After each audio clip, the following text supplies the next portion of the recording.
नमस्कार दोस्तों, मैं राजेश कुमार आपके सामने में पुनः उपस्थित हूं और आज मैं बात करने वाला हूं जाति आधारित गणना के बारे में। जैसा कि आप सभी को पता है कि ये जाति आधारित गणना 2 फेज़ में होने वाली है। एक 7 तारीख से 21 तारीख तक चलेगी प्रथम फेज़, और फिर जो है सो 1 अप्रैल से पूरे महीना चलेगी सेकेंड फेज़। तो प्रथम फेज़ में हमको क्या क्या करना है, इन सारी बिंदुओं को बहुत ही आसान शब्दों में एक वीडियो में मैं आपके सामने में लाया हूँ। निश्चित रूप से देखिएगा। सबसे पहले तो यदि लेटर आपको मिल जाती है तो लेटर मिलने के बाद कौन सा क्षेत्र आपको मिला है। क्योंकि कुछ क्षेत्र थोड़ा बड़ा है, वार्ड बड़ा है, तो उसमें एक से अधिक प्रगणक को लगाया गया है। तो आपको देख लेना है कि किस क्षेत्र में आपका ड्यूटी लगी है। तो मैंने पहला लिखा है क्षेत्र भ्रमण तथा गणना क्षेत्र का निर्धारण, मतलब कहाँ से कहाँ तक आपको करना है। यदि एक ही वार्ड में 2 व्यक्ति हैं तो पहले व्यक्ति को कहाँ से कहाँ तक करना है, दूसरे व्यक्ति को कहाँ से कहाँ तक करना है। ऐसा नहीं कि 2 व्यक्ति हैं तो दोनों व्यक्ति एक दूसरे में एक मकान का डबल नंबरिंग हो गया, तो ये नहीं है। तो सबसे पहला काम ये भी बहुत ही इम्पोर्टेंट है कि क्षेत्र का भ्रमण करना है, और क्षेत्र के भ्रमण करने के बाद जो है सो आपको नजरी नक्शा तैयार करना है। नजरी नक्शा तैयार करने की कुछ महत्वपूर्ण बिंदु है। ऐसे तो नियम जैसा कि बताया गया है कि जो सबसे बेहतर होता है कि जैसे कि ये दिशा है, ऊपर उत्तर होता है, नीचे दक्षिण होता है, इधर पूरब हुआ, इधर पश्चिम हुआ। तो जब कभी भी काउंटिंग करते हैं तो ये उत्तर और पश्चिम का जो क्षेत्र होता है, जिसको भंडार कोण कहते हैं, तो उधर से शुरू करेंगे। तो इसको ये इस तरह से क्लॉकवाइज और एंटी क्लॉकवाइज दोनों तरीके से आप कर सकते हैं। यदि इधर से शुरू करते हैं तो इस तरह से जा करके यहाँ ख़त्म करना है। सबसे बेहतरीन तरीका होता है कि उत्तर पश्चिम से शुरू करना है और पूरब दक्षिण में इसको ख़त्म करना है।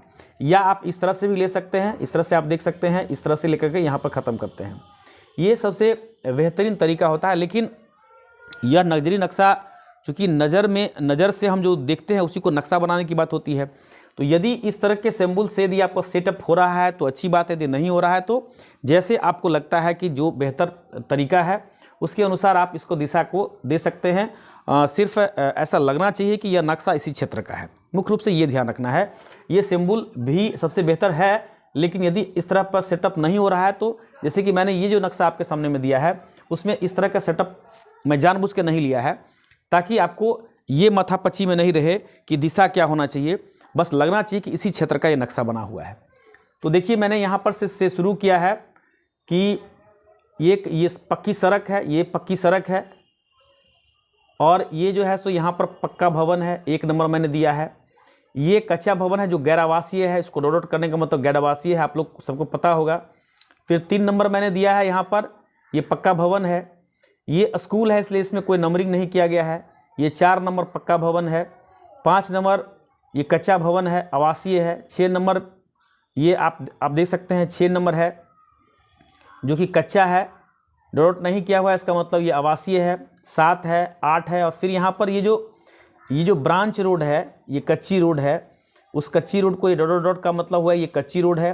यहाँ पर एक तालाब के रूप में यहाँ पर तालाब दिखा दिया गया है।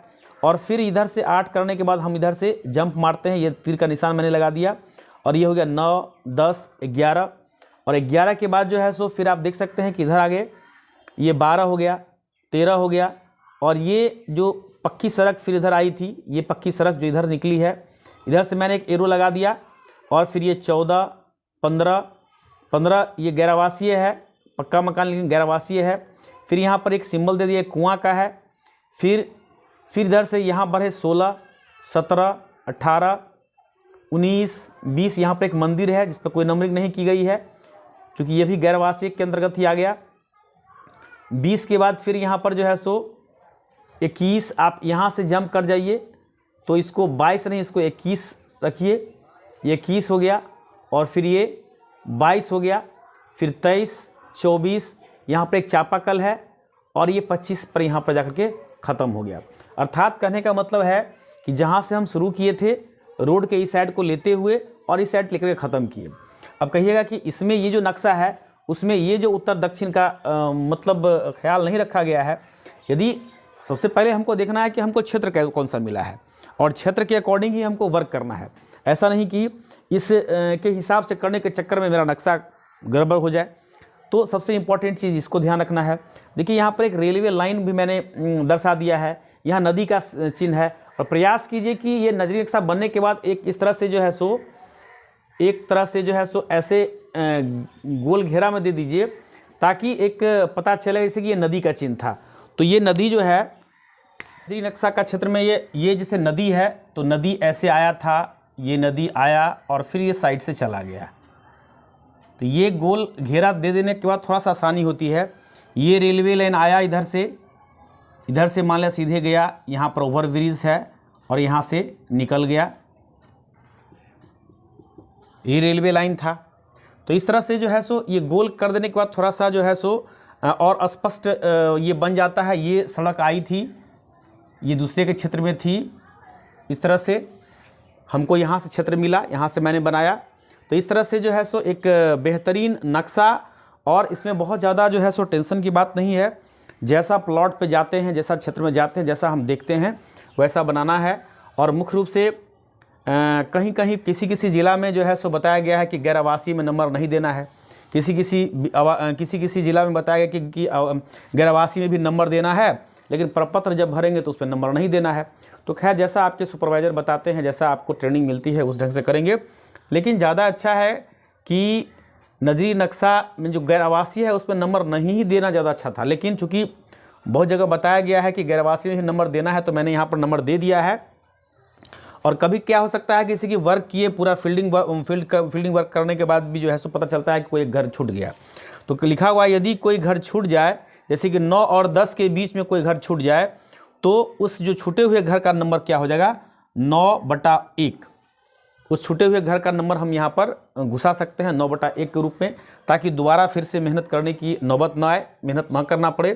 तो इस तरह से मैंने एक नजरी नक्शा आपके सामने में प्रस्तुत किया, और मैंने बताया कि सबसे स्टैंडर्ड तरीका जो है सो ये है कि शुरू करना है भंडार कोण से और ख़त्म करना है इधर पूर्व दक्षिण की ओर। तो ये एक तरीका था, और जैसा सेटअप होगा वैसा आप करेंगे।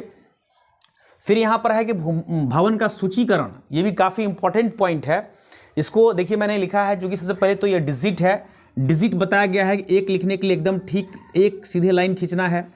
4 में कुछ लोग क्या करते हैं, ऐसे लिखते हैं 4, तो ये तरीका नहीं बताया, ये तरीका गलत है, ऐसे 4 लिखना है। 6 में सीधे ऐसे लंबा खींचने के बाद ऐसे करना है। 7 में ये कुछ लोग क्या करते हैं, 7 ऐसे काट देते हैं, ये काटना नहीं है। 8 हो गया। 9 में जो भी सीधे लाइन खींचना है। तो ये तो डिजिट की बात हो गई।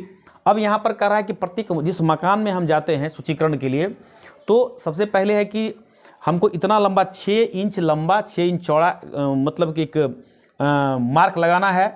यहाँ लिखा है मैंने लाल रंग के अस्थाई मार्कर से लगाना है। अस्थाई मार्कर इसलिए लगाना है क्योंकि कहीं बारिश हो गया, यदि परमानेंट मार्कर नहीं है तो वो बारिश में वो ख़त्म हो सकता है चिन्ह, इसलिए अस्थाई मार्कर से ये लगाना है। और यहाँ पर मैंने लिखा है भवन संख्या 2।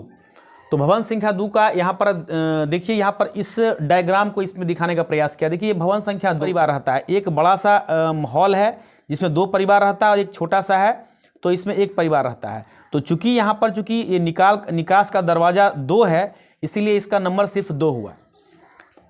भवन संख्या 1 में मकान संख्या 2 दिया, चूंकि इसका निकास सिर्फ क्या है, 2 है। बहुत गौर से देखिएगा इसी को। भवन संख्या 1 में मकान संख्या मैंने 2 दिया, चूंकि इसका दरवाज़ा 2 है, निकास 2 है। अब इसमें भवन संख्या 1 के मकान संख्या 1 में 2 परिवार रहता है, और यहाँ पर मैंने 2 लिखा है, मकान संख्या 2 में 1 परिवार रहता है, यानी परिवार रहता है 3 और भवन है 1 और मकान है 2। अब इसको हम जब प्रपत्र भरेंगे तो फिर इसको हम लोग गौर करेंगे। ये बहुत ध्यान से सुनने का चीज़ है, देखने का चीज़ है, क्योंकि इसी में लोग ज़्यादा गड़बड़ हो जाते हैं। अब देखिए, अब अगले मकान में गए। अब अगले मकान में गए तो अगले मकान में हमने क्या देखा कि 3 दरवाज़ा है और 3 परिवार रह रहा है। तो 3 दरवाज़ा है, तो यहाँ पर देखिए कि यहाँ पर जो हमने मकान संख्या 2 दिया था, तो उसके बाद भी आगे बढ़ेगा। 2 के बाद ये 3 हुआ, 4 हुआ, 5 हुआ। चूँकि दरवाज़ा 3 है तो 3, 4, 5 और 3 परिवार भी रहता है। तो परिवार जब प्रपत्र में हम देखेंगे कि परिवार संख्या इसमें 3 हो गया और मकान संख्या जो है सो इसमें 3 हो गया, मतलब 3, 4, 5 तो 3 हो गया, और भवन संख्या कितना हो गया, तो 2 हो गया। तो इस तरह से भवन का सूचीकरण करने में मतलब ये शंबुल यहाँ पर मैंने यहाँ पर लिख दिया है, ये मुख्य दरवाजे के, जैसे कि मुख्य दरवाजा है तो इस यहाँ पर ये लिखाएगा और इस तरह से लिखाएगा कि 2 मीटर दूर से भी आदमी उसको देख सके। ये चीज़ कहाँ लिखाएगा, तो यहाँ पर कहीं एक जगह लिख देंगे, ऐसा नहीं कि सभी दरवाजे पे लिखना है, जो मुख्य भवन है वहाँ पर इसको लिख देंगे।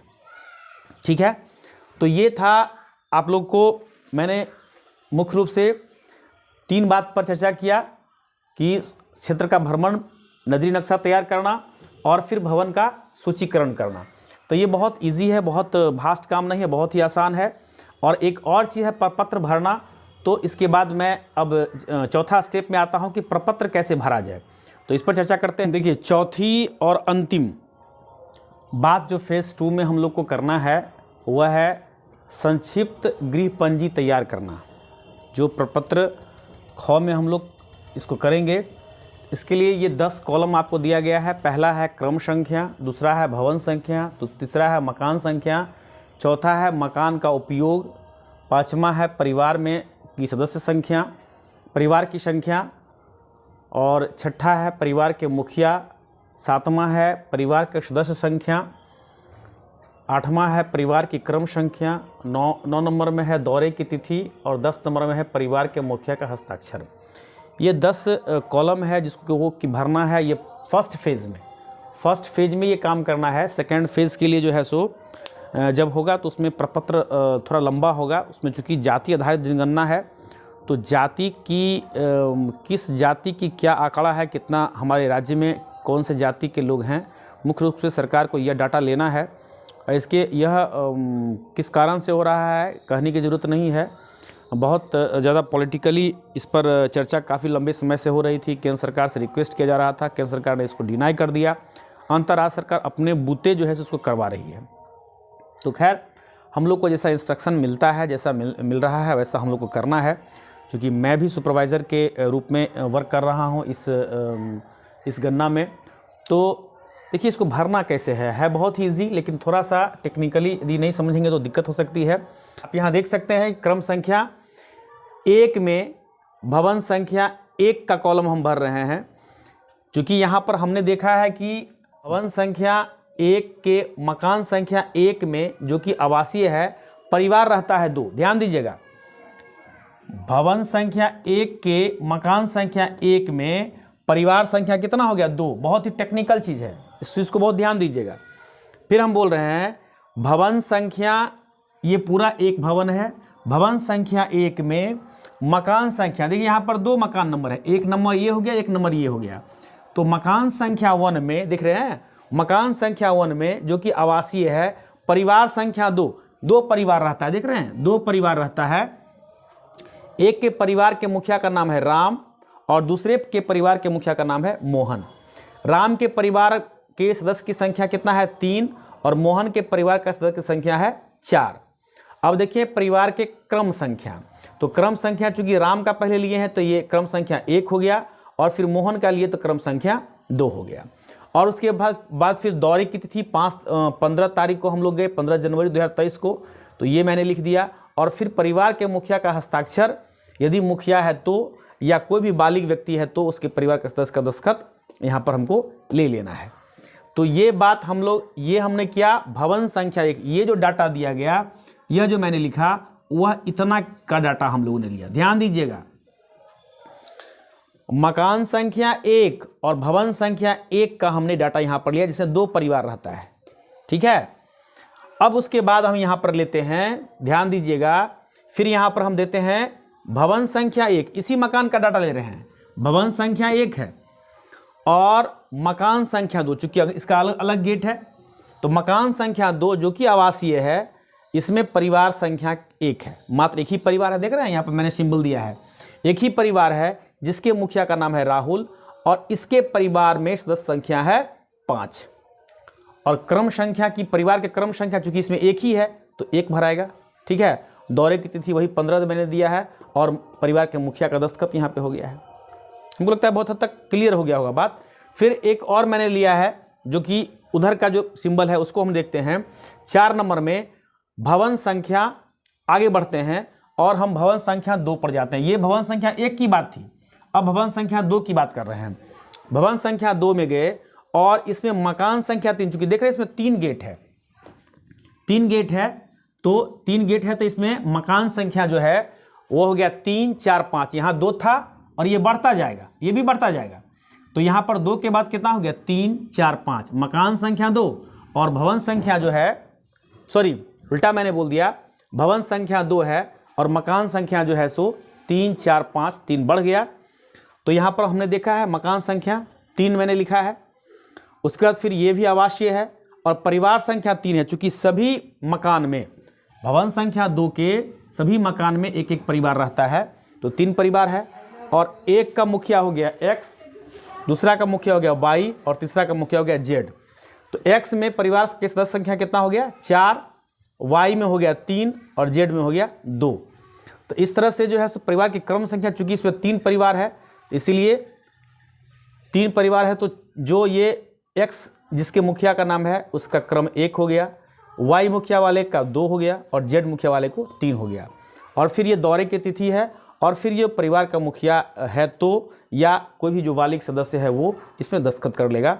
इस तरह से जो है सो परफॉर्मा कैसे भरना है वह भी हमने देखा और ये बहुत ही इजी है, इसको गौर से आप देख सकते हैं। एक बार 2 बार देख लेने के बाद कहीं कोई दिक्कत नहीं है। तो फेज़ 1 का बस 3 बात थी, एक क्षेत्र का भ्रमण करना था और क्षेत्र का निर्धारण करना था, फिर नजरी नक्शा कैसे बनाना है सो हमने देखा, और फिर संक्षिप्त गृह पंजी कैसे तैयार करना है वो मैंने देखा था।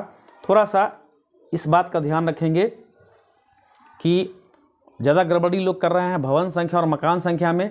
भवन पूरे मकान को कहते हैं और भवन जो गेट है, अंदर जाने का रास्ता है, उस घर में कितने तरीके कितने जगह से जा सकते हैं, तो वह हो गया मकान संख्या, और कितने परिवार उसमें रहते हैं वो परिवार संख्या हो गया। तो ये 3 बात महत्वपूर्ण रूप से समझ लीजिएगा, भवन संख्या, मकान संख्या और परिवार की संख्या।